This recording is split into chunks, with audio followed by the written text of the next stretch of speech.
नमस्कार। स्वागत है आप सभी का हमारे चैनल पे। हम सुन रहे हैं डॉक्टर अशोक शर्मा जी द्वारा लिखित सीता के जाने के बाद राम, भाग 15, प्रयाण की ओर। लक्ष्मण के प्रयाण का समाचार उर्मिला के लिए किसी वज्रपात से कम नहीं था। वे उनसे अंतिम बार मिलने ही आए थे, यह उर्मिला को स्पष्ट हो गया था। उनके इस प्रकार जाने के पीछे का कारण पता लगने के बाद वे दुर्वासा के प्रति क्रोध से भर उठी। दुर्वासा, तुम्हारे अनुचित व्यवहार के कारण मेरे योगी और अति पराक्रमी पति को इस प्रकार प्राण देने पड़े। तुमने मेरे जीवन में तो अंधकार भरा ही है, मेरे महान जेठ राम को भी भयंकर पीड़ा पहुंचाई है और सारी अयोध्या को भी दुख में डुबो दिया है। अतः मैं उर्मिला, लक्ष्मण की पत्नी, ईश्वर से विनती करती हूँ कि तुम्हें जल्दी मृत्यु न आए। तुम बहुत लंबे काल तक इस पृथ्वी पर ऐसे ही क्रोध करते, लोगों को श्राप से डराते और उनकी आहें बटोरते घूमते रहो। उर्मिला ने हाथ जोड़कर ईश्वर का ध्यान करते हुए मन ही मन में प्रार्थना की। लक्ष्मण के प्रयाण का समाचार मिलने के बाद से उर्मिला मानो अपने होश में नहीं रह गई थी। वे जैसे किसी आवेग में चलते हुए राम के कक्ष के सामने पहुंच गई। लक्ष्मण के जाने के समाचार के बाद से ही राम ने सभी को बाहर निकालकर कक्ष के द्वार बंद कर लिए थे। किसी को भी अंदर आने की अनुमति नहीं थी। उर्मिला ने कक्ष के बंद द्वार देखे और वहीं ठिठक कर खड़ी हो गई।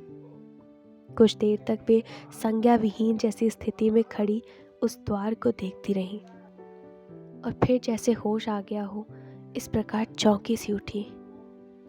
अरे, मैं यहाँ कैसे आ गई? उन्होंने स्वयं से कहा और वापस जाने के लिए मुड़ ली। राम अपने कक्ष में आंसुओं से भरे बैठे थे। लक्ष्मण के बहुत से चित्र उनके नेत्रों के सामने बार बार आ रहे थे और उनकी किसी से भी मिलने की इच्छा नहीं थी। अचानक उन्हें लगा जैसे द्वार पर कोई बहुत से उल्हाने लिए उनसे मिलने के लिए खड़ा है। वे असहज हो उठे और द्वार की ओर देखने लगे। कहीं कोई नहीं था। कपाट वैसे ही बंद थे।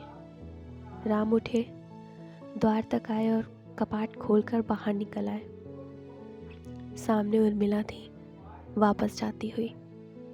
ओह, राम के मुख से निकला और अचानक उन्हें जैसे अपनी असहजता के कारण का बोध हो गया।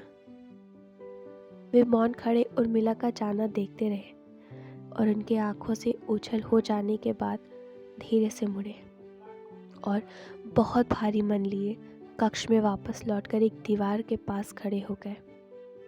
दोनों मुट्ठियां कसी, होठ पीछे और मुट्ठियां दीवार पर मार कर खड़े हो गए।